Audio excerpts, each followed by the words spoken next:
और आज जिस टॉपिक पर अपन बात करेंगे वो एक क्वेश्चन पर बेस्ड है, लेकिन उससे पहले एक छोटी सी request, please subscribe the channel, like comment and share, ताकि अगला वीडियो रिलीज होने से पहले आपके पास प्रायर इंफॉर्मेशन आ सके। Yes, the question is what is suspension, what are the qualities of a suspension and differentiate between flocculated and non flocculated या deflocculated suspension। तो इस क्वेश्चन के आधार पर ही अपना जवाब है और अपन देखेंगे सस्पेंशन क्या होता है, अच्छे सस्पेंशन की क्या क्वालिटीज हैं या क्या क्वालिटीज होनी चाहिए, आइडियल प्रॉपर्टीज क्या होनी चाहिए, और डिफरेंशिएट अपन देखेंगे डिफरेंस फ्लोक्युलेटेड और डिफ्लोक्युलेटेड में। लेकिन हर बार की तरह पहले अपन देखेंगे जो कुछ अंग्रेजी के शब्द है, अगर उसकी हिंदी समझ में आ जाए, उनका प्रिंसिपल समझ में आ जाए, तो अपने को सवाल रटना ही नहीं पड़ेगा, क्योंकि रटने की जरूरत ही नहीं है, अपन तो समझ के करते हैं सारे काम। Now let us see one by one. देखिए, अगर बात करें बाई फेज, बाई का मतलब होता है दो और फेज का मतलब होता है अवस्था। तो जैसा अपन ने इमल्शन में देखा था कि इमल्शन बाईफेजिक होता है तेल और पानी का, तो यहाँ पर भी बाईफेजिक है। अब वो दो अवस्थाएं कौन सी है देखेंगे, लेकिन बाईफेज का मतलब तो दो अवस्था। फिर यहाँ पर इसमें देखिए आप डायरेक्शन, डायरेक्शन का मतलब क्या होता है, निर्देश। फिर अपन देखेंगे एडमिनिस्ट्रेशन, एडमिनिस्ट्रेशन का मतलब तो होता है प्रशासन, लेकिन यहाँ पर पुराने वीडियोस में भी आप देखिएगा कि यहाँ पर एडमिनिस्ट्रेशन का मतलब है कि आप दवा को किस तरीके से लेते हो। आप यहाँ पर एक चीज और आ रही है पेरेंट्रल। पेरेंट्रल का मतलब होता है कि जब आप दवा को इंजेक्शन के थ्रू लेते हो तो वो रूट कहलाता है पेरेंट्रल रूट। फिर आता है इसके अंदर एक एग्जाम्पल दिया हुआ है कैलामिन लोशन, तो ये दवा का नाम है कैलामिन लोशन, आपको याद रखना है। फिर इसके अलावा जो चीज है एक आती है, देखो पोरेबिलिटी। ये जो पोरेबिलिटी शब्द है ना, ये बना है पोर, POUR, पोर, और पोर का मतलब होता है उंडेलना। जैसे मेरे पास अगर कोई कंटेनर है, कंटेनर में कोई चीज भरी हुई है, मैं उसको टेढ़ा करूंगा तो क्या होगा, वो नीचे गिरेगी, तो मतलब पोर। जैसे ही अगर सस्पेंशन की बात करूं, इमल्शन की बात करूं, मुझे अगर स्पून के अंदर लेना है दवा, तो मैं कंटेनर को टेढ़ा करूंगा, मतलब मैं क्या कर रहा हूं, मैं पोर कर रहा हूं वो चीज उसके अंदर, स्पून के अंदर। तो समझ में आ गया होगा आपको पोर का मतलब क्या होता है। फिर एक चीज आती है यहाँ पर केक। अब ये केक खाने वाला केक नहीं है, अभी समझ में आएगा आपके। केक का मतलब ये है कि अभी आपको इतना समझना है कि कई सारे पार्टिकल्स इकट्ठे हो जाके एक सॉलिड चीज बन जाती है, उसको बोलते हैं केक। फिर एक आता है अपीयरेंस। अपीयरेंस का मतलब होता है दिखने में कोई चीज कैसी है। कहते हैं ना कि इसकी अपीयरेंस बहुत अच्छी है, इसकी अपीयरेंस बहुत खराब है, तो दिखने में वो चीज कैसी है उसको कहलाते हैं अपीयरेंस। फिर एक चीज नेक्स्ट इसके अंदर आता है, एक शब्द आएगा, देखो फ्लॉक। अगर एक फ्लॉक है तो फ्लॉक, और बहुत सारे हैं तो फ्लॉक्स। अब ये फ्लॉक्स क्या होते हैं उसको समझने के लिए एक एग्जांपल दे रहा हूं कि हुआ यूं कि मैंने बीकर लिया और इस बीकर के अंदर मैंने पहले लिक्विड ले लिया। अब वो लिक्विड कोई सा भी हो सकता है। फिर मैंने क्या किया, इसके अंदर ड्रग डाल दी। अब जब मैं ड्रग डालूंगा तो इस तरीके से ड्रग अलग अलग है। तो मतलब इस जो है आपको एग्जांपल दे रहा हूं, इस एग्जांपल में the drug is there in the form of small solid particles and the particles are separate. लेकिन कभी कभी क्या होता है, एक और एग्जांपल मैं आपको बता रहा हूं, किसी कारणवश, अब वो कारण क्या है इतना डिटेल में अभी है नहीं, वो फिजिकल फार्मेसी का पार्ट है। उसमें क्या है कि कभी कभी किसी कारणवश या फिर मैं इसके अंदर ऐसी कोई चेंज कर देता हूं जिसके अंदर इनके आपस में इंटरेक्शन हो जाता है, तो जो एक पार्टिकल होकर, जैसे सेपरेट यहां दिख रहे हैं ना, सेपरेट नहीं दिखेंगे, बहुत सारे पार्टिकल इकट्ठे हो जाएंगे। जैसे ये पार्टिकल इकट्ठे हुए, इकट्ठे होने के बाद उनमें बॉन्ड बन जाएगा, और यहां पर एक सिंगल पार्टिकल नहीं रहकर क्या हुआ, बहुत सारे पार्टिकल इकट्ठे हो जाएंगे, मतलब एक जाल बन जाएगा। तो दिख रहा है ना आपको, अ network of particles, a network of particles. और ये जो नेटवर्क ऑफ पार्टिकल है ना, अब साइज ऐसे भी हो सकती है, ऐसे भी हो सकती है, ये दिखाने का प्रयास किया गया है। Now this floc means it is aggregate of particles, it is a network of particles. और इंपॉर्टेंट चीज क्या है, ये जो पार्टिकल्स पास पास है ना, ये बिल्कुल ढीले बंधे हुए हैं, दिखने के लिए ही पास पास, हल्का सा इनको हिलाओगे ना तो बिल्कुल अलग अलग हो जाएंगे।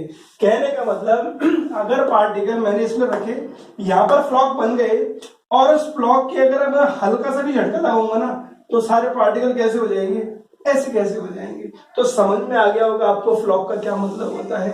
यस, अब ये फ्लॉक कैसे बनते हैं, क्या बनते हैं, वो अभी अपने काम की चीज नहीं है, उसके लिए आपको दूसरा वीडियो देखना पड़ेगा। तो बात हो गई फ्लॉक की। फिर एक अंग्रेजी का शब्द आता है, उसको बोलते हैं एग्रीगेट।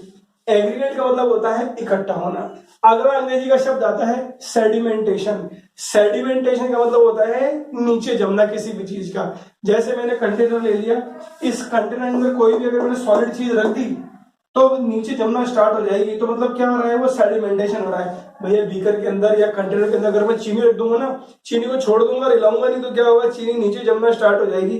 तो नीचे जमने की प्रक्रिया क्या कहलाती है, सेडिमेंटेशन। और जो नीचे बनता है ना, उसको बोलते हैं सेडिमेंट। जो चीनी जम गई वो सेडिमेंट हो गई। ठीक है। एक अंग्रेजी का शब्द है, देखो यहाँ पर, सुपरनेटेड। सुपरनेटेड का मतलब होता है ऊपर वाली चीज। ठीक है। जैसे बीकर के अंदर मैंने क्या हुआ, चीनी डाल दी, थोड़ी देर बाद क्या होगा, चीनी जम जाएगी या नीचे, अगर ऐसे नहीं समझे, जम जाएगी, चीनी यहां पर सेटल हो जाएगी समझने के हिसाब से। मतलब the sugar will sediment, it will settle at the bottom. और कुछ समय बाद क्या होगा, ऊपर वाला जो लिक्विड है ना, पानी, ये क्लियर दिखेगा। तो मैं क्या कहूंगा, ये वाला पानी है, ये सुपरनेटेड, ऊपर वाला। तो समझ में आ गया होगा सुपरनेटेड का मतलब क्या होता है। नाउ अब स्टार्ट करेंगे अपना आंसर। और मैं एक बार फिर दोहरा रहा हूं कि आज का जो अपना प्रश्न है वो प्रश्न है कि define suspension, what are the qualities of suspension and differentiate between flocculated and deflocculated suspension. Very easy, बहुत अच्छे नंबर आ सकते हैं इसके अंदर। कैसे भैया, ऐसा है, suspension is a biphasic liquid dosage form consisting of two phases. लेकिन इमल्शन के अंदर तो क्या होता है, ऑयल वाटर होता है। यहां पर ऑयल वाटर नहीं होता, एक फेज होगी सॉलिड और एक फेज होगी लिक्विड। तो suspension is a biphasic liquid dosage form consisting of two phases, one is solid, other is liquid. The phase which is present in less quantity, it is termed as disperse phase. जो ज्यादा quantity में है dispersion phase, जो कम quantity में internal phase, जो ज्यादा quantity में external phase। जो कम क्वांटिटी में है सॉलिड की, यहाँ तो सॉलिड ही है, जो कम क्वांटिटी में है वो क्या कहलाएगा, डिसकंटिन्यूअस फेज। जो ज्यादा क्वांटिटी में क्या कहलाएगा, कंटिन्यूअस फेज। तो सर समझ में नहीं आया, तो सीधी सी बात है, आपको समझने के लिए मैं बता रहा हूं कि मैं पुराने वीडियोस में कई बार मैंने बताया है कि हर डोजेज फॉर्म का अपना एक महत्व है। हर डोजेज फॉर्म डेवलप किया गया है किसी ना किसी कारण से। जैसे कई दवाएं ऐसी होती हैं जो पूरी तरह पानी में घुलती ही नहीं है। तो जब पूरी तरह पानी में घुलती ही नहीं है तो क्या किया जाए, उसको घुलने का मतलब सॉल्युबिलिटी की बात हो रही है। जैसे पानी में पूरा घुल गया, चीनी पूरी घुल गई, तो ऐसी नहीं होती है कई दवाएं। तो टैबलेट बना के दे दो, तो भैया कई पेशेंट टैबलेट भी तो नहीं ले सकते ना। तो इसीलिए जब बच्चे टैबलेट नहीं, तो आप क्या करते हो, उसका चूरा कर देते हो टैबलेट का, चम्मच में घोलकर पानी मिलाकर उसको पिला देते हो। तो वो क्या किया आपने, सस्पेंशन ही तो बनाया उसका। तो सस्पेंशन वही तो होता है, एक लिक्विड है, उस लिक्विड के अंदर दवा डाल दी और दवा सॉलिड पार्टिकल्स में, तो दो अवस्थाएं हो गई ना, एक तो लिक्विड और एक सॉलिड। इसलिए तो अपन कह रहे हैं बार बार व्हाट, कि suspension is a biphasic liquid dosage form consisting of solid in the form of small particles in a liquid.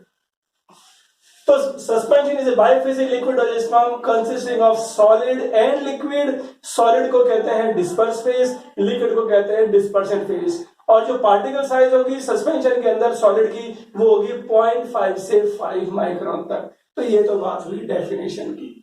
फिर एक बहुत इंपॉर्टेंट चीज है सस्पेंशन के बारे में, कि जैसे अपन ने देखा कि इमल्शन में शेक वेल बिफोर यूज होता है, सस्पेंशन में भी आपको शेक वेल बिफोर यूज ध्यान रखना है। Now, on the basis of administration, types के अगर देखें कि सस्पेंशन कितने तरीके के होते हैं, तो आप कैसे यूज करते हो उसके बेस पर। ओरल सस्पेंशन, अगर आप उसको ले रहे हो ओरल रूट से, तो कई एंटीबायोटिक दवाएं इस रूट से ली जाती हैं। दूसरा है पेरेंट्रल, इंजेक्शन के थ्रू भी लिए जाते हैं। तो सर ऐसा होता है कि सॉलिड चीज जाती है कि बिल्कुल जाती है माय डियर।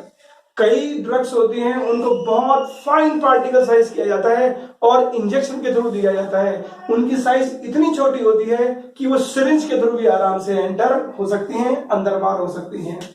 तीसरा होता है ऑप्थेल्मिक, आंख में डालने वाला।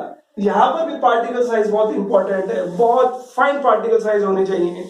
फिर और आता है चौथा एक्सटर्नल यूज के लिए, ये बहुत कॉमन एग्जांपल है कैलामाइन लोशन, आप पढ़ चुके होंगे। तो ये है suspension types on the basis of administration, आप किस रूट से ले रहे हो। तो ये तो बात हुई डेफिनेशन की, क्वालिटीज की। अब क्या क्या फायदे हैं या फिर क्या क्या क्वालिटीज होनी चाहिए सस्पेंशन की, तो ऐसा है, अगर क्वालिटीज की बात करें तो पहली तो चीज है पोरेबिलिटी। चूंकि आप लिख रहे हो कंटेनर पर, और कंटेनर पर आप ये लिख रहे हो कि आपको शेक वेल बिफोर यूज करना है। शेक वेल बिफोर यूज का मतलब क्या आपका उद्देश्य है? आपका उद्देश्य ये है कि हर बार जब आप चम्मच में डालोगे तो same quantity should come. Same quantity should come मतलब यूनिफॉर्मिटी इन डोज। तो ऐसा है, यूनिफॉर्म डोज तो जब आएगी, यह डोज आएगी जब ना, जब कंटेनर से स्पून में आएगी। तो कंटेनर से स्पून में आना ही तो पोरेबिलिटी कहलाता है। तो सस्पेंशन के अंदर पोरेबिलिटी होनी चाहिए। ऐसा नहीं कि बहुत ज्यादा गाढ़ा है, आप लिए खड़े और उसे झटका दे रहे हो और पूरी दवा एक साथ आएगी, नहीं। पोरेबिलिटी सफिशिएंट, वो कई चीजों पर निर्भर करती है, वो एक अलग बात है। फिर इसके अलावा नो केक फॉर्मेशन। भाई ऐसा है, जो सस्पेंशन है क्या, सस्पेंशन लिक्विड के अंदर सॉलिड तो है इन the form of fine particles. तो अगर तुम लंबे समय तक रखोगे तो क्या होगा, सॉलिड नीचे जमा हो जाएगा, और ये जो नीचे जमा हो जाता है ना, इसी को बोलते हैं केक। तो केक नहीं बनना चाहिए। क्यों नहीं बनना चाहिए? क्योंकि जब आप यूज करोगे दवा तो, और जब आप कंटेनर को यूज करोगे तो ऊपर से क्या होगा, लिक्विड ही आएगा, दवा तो नीचे रहेगी। तो मतलब there should not be any cake. तो अच्छा सस्पेंशन वो सस्पेंशन है जिसमें केक ना बने। फिर इसके अलावा अपीयरेंस, भैया दिखने में तो अच्छा होना ही चाहिए, कहने की जरूरत नहीं है। फिर इसके अलावा इजी रिडिस्पर्सिबल।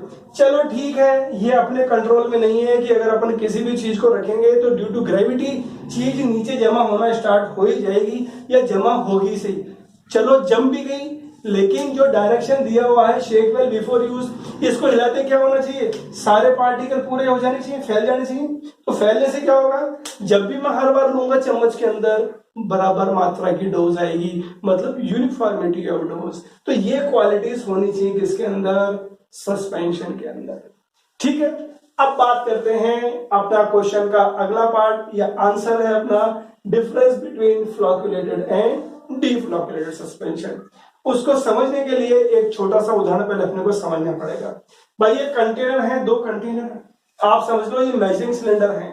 हमने क्या किया कि इसके अंदर सस्पेंशन डाल दिया।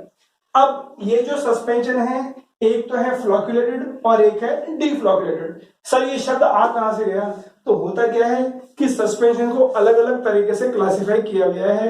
एक तो क्लासिफिकेशन ये है on the basis of administration, और दूसरा टाइप ये है कि on the basis of flocs. अब फ्लॉक्स क्या है मैं आपको बता चुका हूं, loose aggregate of particles are termed as floc. तो जिस सस्पेंशन में फ्लॉक्यूल्स हैं तो वो क्या कहलाएगा, फ्लॉक्यूलेटेड, और जिसमें फ्लॉक्यूल्स नहीं है वो क्या कहलाएगा, डीफ्लॉक्यूलेटेड। तो अपन क्यों पढ़ रहे हैं, क्योंकि क्वेश्चन पूछा गया है, और क्यों पूछा गया है कि बहुत इंपॉर्टेंट है, हाउ इट इज इंपॉर्टेंट। इसको समझने के लिए अपन ने क्या किया, सस्पेंशन बना दिया। कौन सा बनाया, एक तो बनाया फ्लॉक्यूलेटेड, दूसरा कौन सा बनाया, डीफ्लॉक्यूलेटेड। अब आंसर आपको याद हो जाएगा अगर इसको समझ लोगे तो। आप कैसे, ये फ्लॉक्यूलेटेड है, फ्लॉक्यूलेटेड का मतलब फ्लॉक्यूल्स। तो पहला तो यही है डिफरेंस कि फ्लॉक्यूलेटेड सस्पेंशन है इट कंटेन्स फ्लॉक्स, और डीफ्लॉक्यूलेटेड में it does not contain flocs. फिर मैं कह सकता हूं कि in flocculated suspension the particles form a loose aggregate a network structure. इसमें क्या है, पार्टिकल्स आर सेपरेट। फिर इसके अलावा ये जो फ्लॉक है इसकी साइज बढ़ गई तो पूरा एक पार्टिकल है, साइज बढ़ गई तो क्या होगा, नीचे जल्दी जमा होगा। तो मैं कह सकता हूं in flocculated suspension sedimentation is more at a fast rate. लेकिन यहाँ पर पार्टिकल हल्के हैं तो हल्की चीज तो धीरे बैठेगी, तो मैं इसके बारे में क्या सकता हूँ, rate of sedimentation is low. फिर इसके अलावा जो केक बनेगा, केक का मतलब ये वाली चीज, तो केक जल्दी बनेगा, केक इसमें धीरे बनेगा। तो 4 डिफरेंस हो गए। फिर इसके अलावा पार्टिकल इसमें लूज हैं, तो अगर पार्टिकल आ भी गए, हल्का सा आपने शेक किया तो फैल जाएंगे।